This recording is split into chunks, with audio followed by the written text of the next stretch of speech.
everyone. I'm Melissa with Midnight Hour Oil, and today I just wanted to come out and share some information with you that I learned within this past year, and I shared it with a few people, and then they asked if I would do a video on it, and I thought it would be a good idea because this was something I had never heard before, and I was watching a video by Stephen Ben-deNoon, Israeli News Live, and he provided some insights on this scripture that I never knew about. Okay, so it's from Matthew chapter 24, and it is verses 37 through 39, and this is what it says. It's regarding what would be happening in the world before Jesus came back, as in the days of Noah.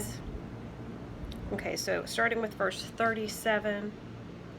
As it was in the days of Noah, so it will be at the coming of the Son of Man.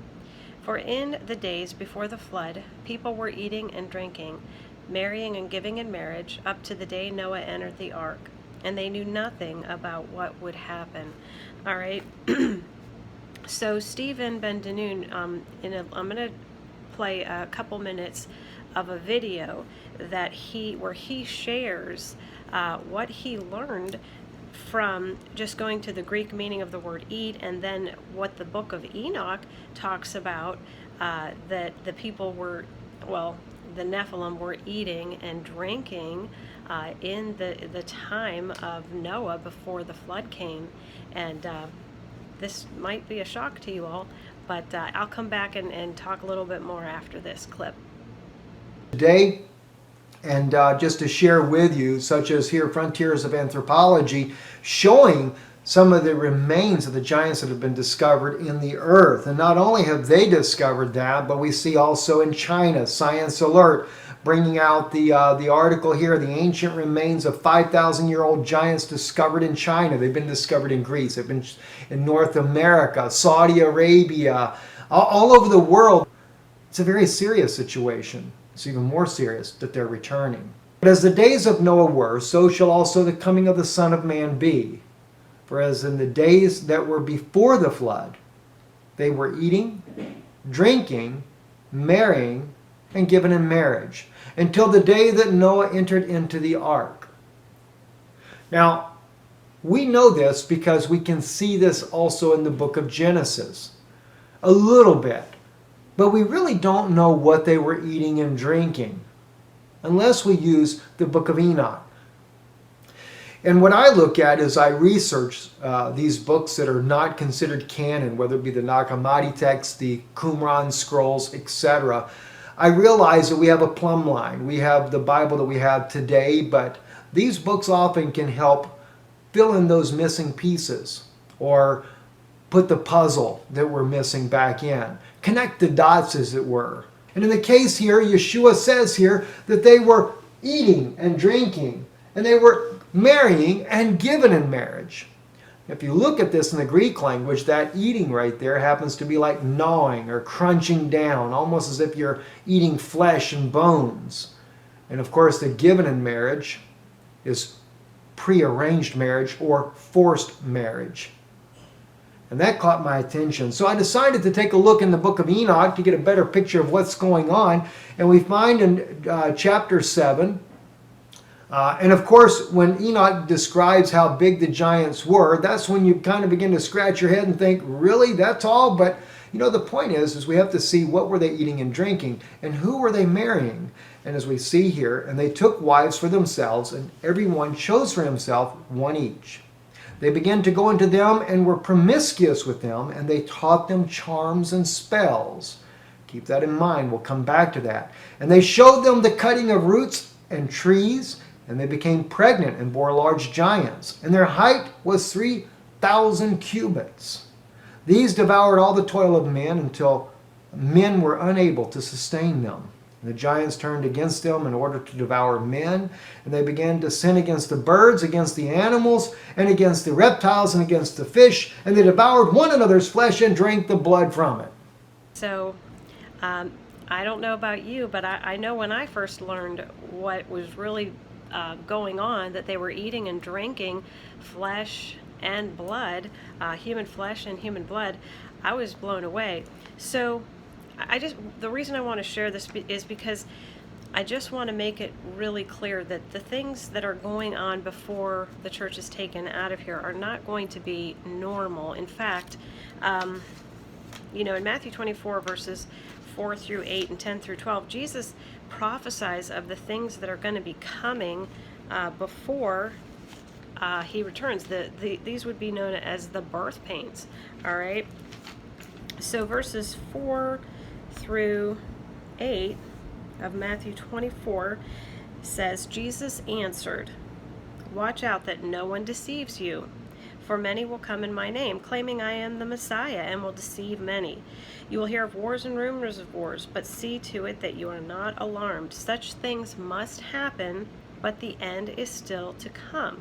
Nation will rise against nation, and kingdom against kingdom. There will be famines and earthquakes in various places." And in the book of Luke, it also speaks of pestilence. All these are the beginning of birth pains. And then if you go down into verse 10 through 12, Jesus says, "At that time many will turn away from the faith and will betray and hate each other. And many false prophets will appear and deceive many people. Because of the increase of wickedness, the love of most will grow cold." So I just made a real quick list just from those scriptures I read of everything Jesus was saying to look for before his return. There's going to be deception. There's going to be war. Nations coming against one another, famines, pestilence. As I said, Luke 21 talks about the pestilence, earthquakes, many turning away from the faith, and an increase of wickedness, which will literally cause most people's hearts to grow cold. And I want to share a real quick video clip here by Dabu, where he points out that over the past 30 days, earthquakes are 50% above normal. And I'm just going to let you watch that real quick, and then I'll be right back. Talking about earthquakes, I have an article here that is citing Earthquake Tracker and some numbers that has been tracking these earthquakes all the way back throughout the whole past year. It breaks these numbers down, and what it shows is that over the last 30 days, these earthquakes are 50% above normal.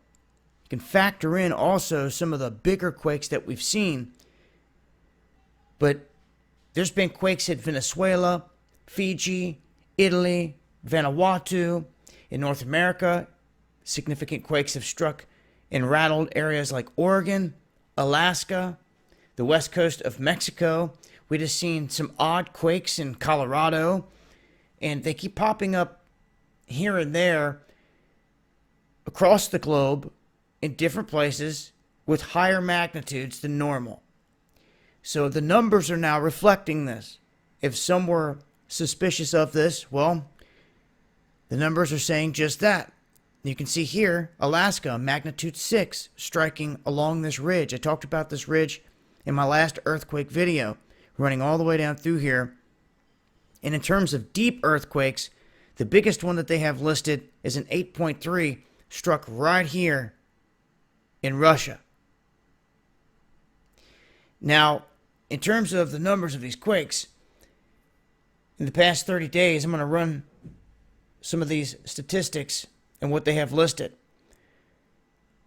Now, per this article, they're going to be off a little bit from the live site. The live site has a few more listed since then, obviously.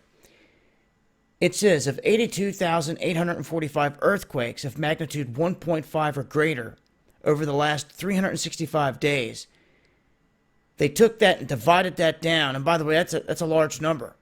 They divided that down 365 days, and you get an average of 227 earthquakes per day on average.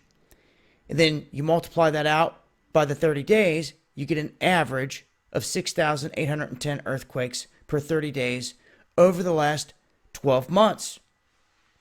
But if you look at their site, you'll see that the most recent numbers are way higher than that. 9,672 listed by whatever start and end date that they chose or have using there in their database. But these numbers are a reflection of what is going on here with all these quakes popping off left and right.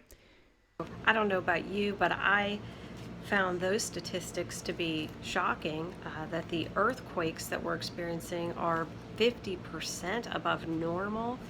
And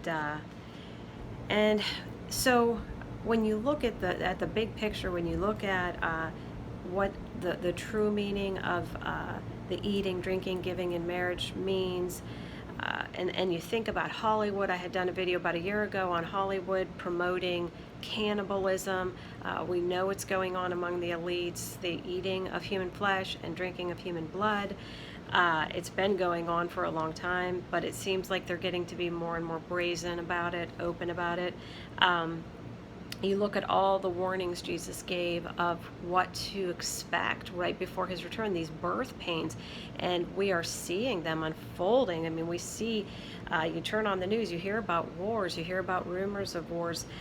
Look at the tornadoes, the fires, the floods, the sinkholes, of course the earthquakes, the shootings, the violence. And I know in the days of Noah, one of the hallmarks was the violence, and we are seeing such an increase in that. And so mainly just the point being, things are going to be far from normal before the church is taken out of here. In fact, if you think about the word that Paul used to describe the rapture, harpazo, it's more than just, Jesus coming to get his church. It is literally like a last minute rescue. Harpazo is like a snatching out of harm's way real quickly, and that's how it's going to be. So look for the things that I've talked about, the things that Jesus prophesied would happen, to continue to increase and to come to a pinnacle. And right before the wrath of God is going to be poured out for all of this wickedness and all this sin, we are going to be snatched out of harm's way. But until then, things are going to just continue to be chaotic and far from normal. So I hope that that this message does encourage you, and I pray that we'll all just stay hidden in Christ, and that we're not going to let these things cause us fear, as Jesus warned us they could do if we focus on them. But just stay focused on the Lord, and remember that you are his. If you've given your life to him, if you surrender to his lordship, you belong to him. He's taking care of you while you're here, and when that time comes, he's going to take care of you in that hidden secret place during the time of the tribulation on earth. And don't let these things get you down. Just continue to focus on the Lord and whatever it is you're here to do. All right. And as always, it is my prayer that we will all continue to keep our lamps burning bright while we wait for Jesus. I love you all. God bless you.